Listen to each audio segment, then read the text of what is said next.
तव्हां लिखियो त ॾाढो सुठो, पर टीचर खे सम्झ में न आयो। इहे सभु ॻाल्हियूं बेकार थियूं। छा थियो कि हिकिड़ो राजा हो, उन राज जो इहो नियम हो कि हिकु राजा 10 साल राज कंदो, पोइ 10 साल खां पोइ ॿियो राजा ईंदो। जेको राज तां लहंदो उन खे साम्हूं हिकिड़ो जंगल हो, उन जंगल में ॾाढा ख़तरनाक जानवर हुआ, उन जंगल में मोकिले छॾियो। उहे जानवर उनखे खाई छॾनि, कुझु बि कनि उहे कनि। त उन शहर उन राज जो राजा थियणु थोरो ॾुखियो, छो त 10 सालनि खां पोइ उन्हनि जी मौत पे ॾिसण अचे। हिकिड़ो माण्हू पाण ख़ुदि थी करे आयो कि भाई मूंखे तव्हां राजा ठाहियो, मां ॾाढे सुठे सां राज कंदो, मुंहिंजी प्रजा मूंसां ॾाढी ख़ुशि हूंदी। ठीकु आहे, राजा उनखे राजा ठाहियूं। उन छा कयईं, सभिनि खां पहिरीं त पंहिंजी सेना मोकिलियईं त जेको जंगल हो न, उनमें जेके ख़तरनाक जानवर आहिनि उन्हनि सभिनि खे मारे छॾियो, ख़तमु। पोइ वरी चऊं कि उन जंगल में थोरी अहिड़ी जॻह ठाहियो जंहिंमें मुंहिंजे लाइ हिकिड़ो राजमहल ठाहियो, जेके मूंखे हिते सुख सुविधाऊं आहिनि उहे बि मूंखे उते मिलणु खपनि, उहो सभु खपे। हाणे राजा जो हुकुम सभिनी ठाहियो। हाणे राजा ख़ुशि हो, हिते प्रजा जी बि ॾाढी सुठी सेवा पई करे, प्रजा बि ॾाढी ख़ुशि हुन सां, ऐं राजा बि ख़ुशि हो कि हाणे मां 10 सालनि जा थी वेंदा, मां हुन पासे वेंदुसि, मूंखे हुते बि मां सभु पंहिंजे लाइ तयारी करे छॾी। हाणे मां होॾे वेंदुसि त मां उते बि अहिड़ा ई सुख माणींदुसि। जॾहिं 10 साल पूरा थिया तॾहिं प्रजा चयोसि कि न राजा, असां इहो जेका असांजी परंपरा आहे कि 10 साल खां पोइ राजा मटींदा आहियूं, हाणे राजा न मटींदासीं, छो त तूं जहिड़ो राजा असांखे मिलियो ई कोन। त राजा चई मां त पंहिंजे लाइ होॾी व्यवस्था करे रखी आहे। चई तो करे रखी आहे त ॾाढी सुठी, तूं उते बि राजमान हिते बि राजमान, तोखे जॾहिं खपे तॾहिं तूं हिते रह, तोखे जॾहिं खपे तॾहिं उते वञी रह। राजा ख़ुशि थी वियो। हाणे ताउमर वो राजा रहियो, उनजा ॿार राजा रहिया। इन जो तात्पर्य इहो अथव कि असांखे बि ज़िंदगी मिली अथव। उन राजा खे 10 साल मिली, असांखे कंहिंखे 40 साल थी मिले, कंहिंखे 60 साल थी मिले, कंहिंखे 20 साल थी मिले, कंहिंखे 70 साल थी मिले। उहे 70 साल असां राज कयूं था, पर उन खां पोइ अॻिते असांखे छा करिणो आहे उहा असां व्यवस्था कयूं ई कोन था। पोइ उन खां अॻु जेके राजा हुआ उहे उन खां अॻु जी व्यवस्था कंदा ई कोन, त उहे जंगल में वेंदा त जानवर उन्हनि खे खाई छॾींदा, राजा जी अहिड़ी मौत थींदी। ही राजा सियाणो निकितो, हिन पहिरीं व्यवस्था करे छॾी कि मूंखे 10 साल पूरा थींदा त मूंखे होॾे वञिणो आहे, त मां हाणे होॾे जी व्यवस्था करे छॾियां। त तव्हां बि इहो सोचो, असांखे बि परमात्मा वटि हलणो आहे, भई सभिनि खे हलणो, सभिनि खे हलणो, कंहिंजी केतिरी कंहिंजी केतिरी कंहिंजी केतिरी, पर तव्हां इहो पंहिंजे मन खां पुछो तव्हां व्यवस्था कई आहे। अगरि तव्हां होॾे वेंदव त होॾे वञण जी व्यवस्था कई अथव, अगरि तव्हां उतां जी व्यवस्था सुठी कई आहे त ख़बर अथव भॻवानु तव्हांखे चवंदो मां तोखे मारींदुसि ई कोन, तूं हिते बि सुठा कम कर, हुते बि सुठा कम कर। मतिलबु उनखे परमात्मा संत महात्मा ठाहे छॾियो, हिते बि कल्याण हुते बि कल्याण। त असां इहो सोचूं कि असां पंहिंजी ज़िंदगी लाइ छा कयूं, जेको कुझु कयो आहे उहो हितां लाइ कयो, ऐं जेको कुझु कंदासीं हिते छॾे वेंदासीं त होॾे छा खणी हलंदासीं, उतां जे लाइ छा कयो आहे, उतां जे लाइ जेको कयूं था न उनजो मौक़ो अथव हींअर। ऐं इहा ख़ुशख़बरी आई अथव कि बैरागढ़ गांव में संगत खे वठी वञणु न वठी वञणो आहे, उते 60-70 संगत मिली करे अमृत वेलो करे थी। पोइ विच में असां हिकिड़े ॾींहुं हितां जी सुखमनी साहिबु करे ऐं ओॾे हलंदासीं, 5 जपजी साहिबु कंदी ऐं असां अरदास कंदासीं, हिकु हिते ऐं ॿियो कहिड़ो आहे जेल रोड आहे छाती कहिड़ी कॉलोनी आहे कवि किथे रहंदी आहे कॉलोनी जो नाम अभी जहाँ रानी की जो रहती है वहाँ पे रहती है ना। नहीं लेखपाल में नहीं और आगे बिलियर भी है दीदी हाँ बिलियर भी है कौन सा द्वारका नाम ये द्वारका नाम नहीं द्वारका नाम से है। मेपल ट्री भी है दीदी क्या है आओ जा दीदी ट्रैप मेपल ट्री अभी रहने मैपल मेपल ट्री कॉलोनी आहे उते बि संगत 30-35 संगत मिली करे अमृत वेलो करे थी गुरु कृपा कराए त मां तव्हां सां इहा ॻाल्हि ॿुधायां कि हाणे ओॾे गाॾियूं न वेंदियूं उहे गाॾियूं कैंसिल थी वेंदियूं ऐं तव्हां पाण में हिकिड़ी मीटिंग रखो कमल भैया चए थो मूंखे ॾाढो बोझ ॾिनो अथऊं मूं वटि ॾाढा माण्हू आहिनि वठी अचण त हुननि खे थोरो मैनेज कयो थोरो हुनजो हल्को कयो मां संगत सां वेनिती कंदसि कि असांखे अहिड़ी तयारी करणी आहे कि असां हुन राजा वांगुरु हिते बि राज कयूं ऐं हुते बि राज कयूं उहो थींदव तव्हांखे सेवा करण सां ऐं वॾी सेवा अथव हींअर अमृत वेलो पहिरीं पंहिंजे शरीर जी सेवा था कयो पंहिंजे शरीर खे त अमृत वेलो वठी अचो मुंहिंजो शरीर हीअं आहे मुंहिंजो शरीर हीअं आहे मां निंड जी गोरी वठी सुम्हंदी आहियां सभु फालतू ॻाल्हियूं अथव तव्हां इहो सम्झो ॾिसो मां तव्हांखे ॿुधायांव ई गुरु नानक साहिब जॾहिं जावा हुआ तॾहिं आसमान जी जेका स्थिति हुई उहा हाणे ठहण वारी अथव त प्रकृति चाहे थी कि हींअर कुझु अहिड़ा माण्हू अचनि जिन खे ज्ञान मिले जीअं गुरु नानक साहिब अची करे पृथ्वीअ ते अची करे उद्धार कयो न अहिड़ा माण्हू ठाहिनि मिलनि थी सघे थो उन मां असांजो मौक़ो मिली वञे गुरू जी असांजे मथां कृपा थी वञे अहिड़ो ज्ञान गुरू साहिब असांखे ॾिए त हीअ असां सभिनि जे मथां हिकु लॉटरी अथव जीअं भई ॾिसो ग्रहण हलंदो आहे त सभु माण्हू केयर कंदा आहिनि न उनजो असरु थींदो आहे हिकु माण्हूअ ते पर केयर सभु कंदा आहिनि त उन ई प्रकार सां असांखे हींअर अमृत वेलो सभिनि खे करिणो आहे अलाए कंहिं ते कृपा ठहंदी त मां संगत सां वेनिती कंदसि ऐं स्पेशल ॿारनि खे हींअर अमृत वेले सुम्हणु न ॾिजो तव्हांजे घर में कोई बि अहिड़ो माण्हू न हुजे जेको सुम्हियो पियो हुजे छो त जेको सुम्हियो पियो हूंदो उनजी क़िस्मत बि सुम्ही पवंदी उन्हनि खे उथारियो अगरि तव्हांजा ॿार संगत में नथा अची सघनि त भली उथी करे घर में कनि पर उथियल हुजनि छो त उथियल हूंदा त ॾाढो कुझु पाईंदा अॼु असांखे गुरु साहिब ने ॿुधाईंदा हरि नाम के बिना जीव पक्के रोगी के समान नाम न जपींदो त काई न काई परमानेंट बीमारी तव्हांखे लॻी वेंदो इहो मां नथी चवां तव्हां न सम्झो दीदी पिटे थी इहो मां नथी चवां या बाणी थी चवां कि नाम न जपींदो त तव्हांखे काई न काई परमानेंट बीमारी लॻंदव ऐं अगरि परमानेंट बीमारी ॾिसणी अथव न त मां तव्हां सां हिकिड़ी वेनिती कंदसि कि थोरो सो टाइम कढी करे तव्हां हॉस्पिटल वञी ॾिसो स्पेशल उन वार्ड में जंहिं वार्ड में जेके माण्हू सड़ी वेंदा आहिनि अधु सड़ंदा आहिनि अधु बचंदा आहिनि उन वार्ड में वञी ॾिसो तव्हां छा ज़िंदगी लॻी पई आहे उते ईअं लॻंदो आहे कि भॻवान तुंहिंजा केतिरा शुकराना कयूं तो असांखे हेॾो सुठो जीवन ॾिनो अथई कैंसर हॉस्पिटल में वञी ॾिसो कीअं माण्हू बिल्कुलु पलंग ते मां उन्हनि खे जीअं मच्छी पाणीअ मां निकिरंदी आहे त कीअं तड़फंदी आहे न हिकु सेकेंड बीहंदी कोन्हे ईअं माण्हू तड़फनि पिया था कैंसर हॉस्पिटल त उन्हनि खां त गुरू साहिबनि कृपा कई आहे न असांखे सुठो शरीर ॾिनो अथई सुठो घर ॾिनो अथई वरी सुठी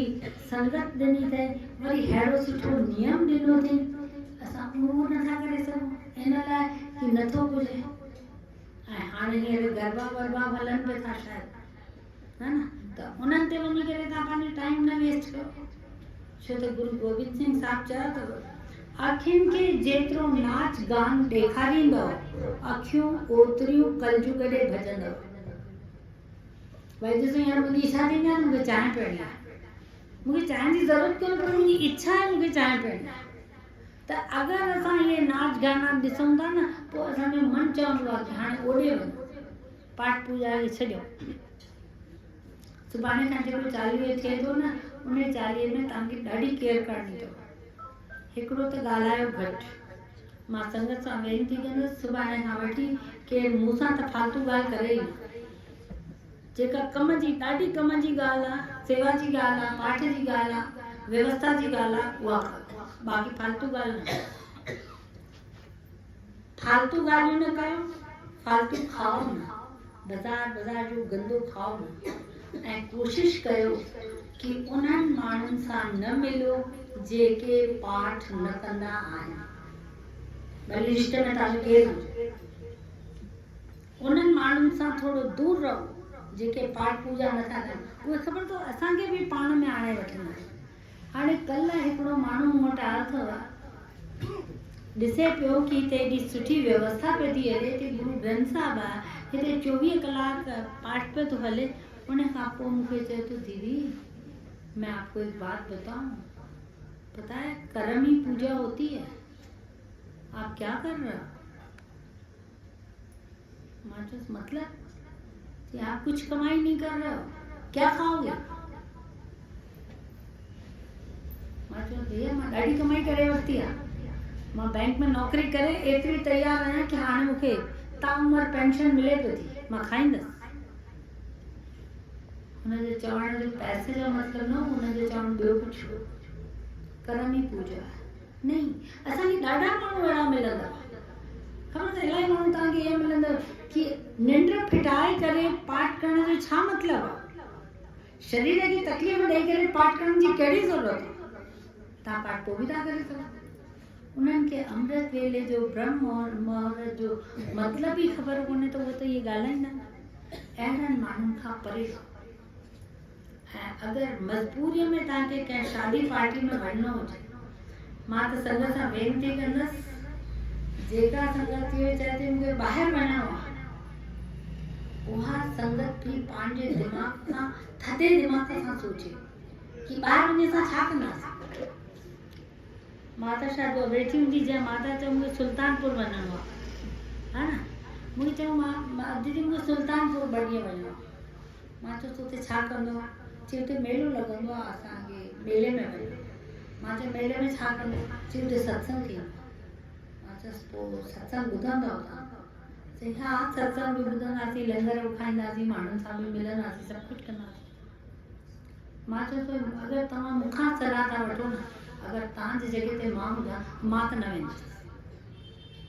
छो त मां इहो दिमाग़ रखां थी कि कहिड़ो कमु, कहिड़े कमु करण में फ़ाइदो आहे, कहिड़े कमु करण में थोरो नुक़सानु आहे। मां नुक़सान वारो कमु कोन कंदसि। भाई ॾिसो सुल्तानपुर तव्हां भली वञो, मुंहिंजो मेलो आहे, भली वञो, पर अहिड़ो टाइम तव्हां न विञायो जेको तव्हां अमृत वेलो विञाए। हाणे तव्हां वेंदव, सफ़र कंदव, उते संगत में विहंदव, घर जे रुटीन खां अलॻि थींदव, थकिजंदव, पोइ राति जो निंड कोन खुलंदव, असरु ईंदो अमृत वेले ते। मां तव्हांखे कल्ह न टियों ॾींहं जी ॻाल्हि थी ॿुधायां। टियों ॾींहुं मूंखे, मां सुम्हियसि 8 सवा 8 सुम्हियसि, त मूंखे फोन आयो मुंहिंजी भेण जो कि असां अचूं था। मां चयो हाणे भेण खे छा चवंदा, अचो भाई। तव्हां उहे आया 10 साढे 10 बजे।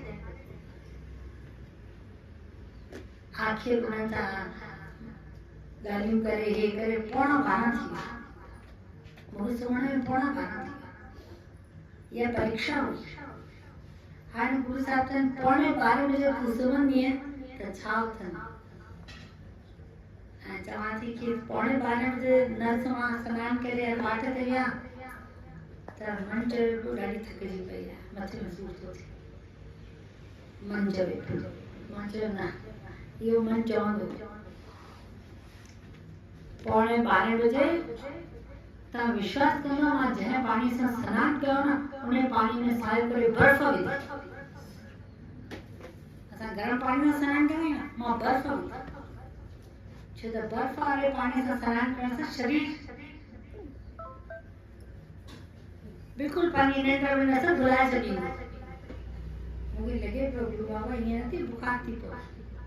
पर मां चयो कृपा कयो उन खां पोइ गुरु साहिबनि कृपा कई अपार कृपा बख़्शिश कयो मां तव्हांखे चवां थी थोड़ी सी सुस्ती अगरि 11:15 चवंदा अरे 12:30 उथूं था पोइ त तव्हांखे ख़बर आहे 12:30 कॾहिं थींदा इहा ॻाल्हि तव्हांखे ख़बर आहे केॾी महिल थींदा 12:30 न इहे ॻाल्हियूं पाण त लागू कयो असां पाण जे शरीर खे थोरो कस ॾियो जेतिरो असां पंहिंजे शरीर खे कस ॾींदासीं ओतिरी भक्ति असांजी ऐं ॾिसो उहो कमु दुनिया वारा माण्हू नथा करे सघो न जेको परमात्मा करे सघियो त परमात्मा खे रिझाइण जो जेको तरीक़ो आहे उहो असांखे ख़बर हूंदी आहे दुनिया वारनि खे रिझाए छा कंदा दुनिया वारा धोखो बि ॾेई छॾींदा हींअर त ॾाढो सुठो सुठो ॻाल्हाईंदा तव्हांखे चवंदा भैया मां आपको पहचानते नहीं है कौन हो आप पोइ ठपर ई ठगी वेंदा छा कयूं सोचना ऐसा भी होता है अच्छा ऐसा भी होता है ऐसा भी होता है लेकिन परमात्मा कॾहिं ईअं न चवंदो तव्हां कहिड़ी बि भक्ति कयो भले बेमनी भक्ति कयो तॾहिं बि परमात्मा तव्हांजी उहा बेमनी भक्ति भी लेखे लॻाईंदो घणी न त थोड़ी सही त मुंहिंजी सारी संगत सां हथ जोड़े करे वेनिती आहे कृपा कयो कीअं बि करे कृपा कयो ऐं स्पेशल ॿारनि में त इहो तव्हां संस्कार विझो कि साल में हिकिड़ो चालीहो अहिड़ो ईंदो आहे जेको असांखे अमृत वेले उथणो पवंदो आहे जीअं तव्हां ॿुधाईंदा आहियो न भई ॾियारी ॾींहुं असांखे फटाका ॿारणा पवंदा आहिनि ॾियारी ॾींहुं असांजी परंपरा आहे नवां कपिड़ा पाइणा पवंदा आहिनि 7 भाॼियूं खाइणी पवंदियूं आहिनि मिठाइयूं खाइणी जीअं तव्हां ॿारनि में संस्कार विधा आहिनि न त ॿार चवंदा था न पापा दिवाली आ गई फटाके लेके दो ॿार चवनि था तव्हांखे त उहे ई तव्हांजा ॿार चवनि पापा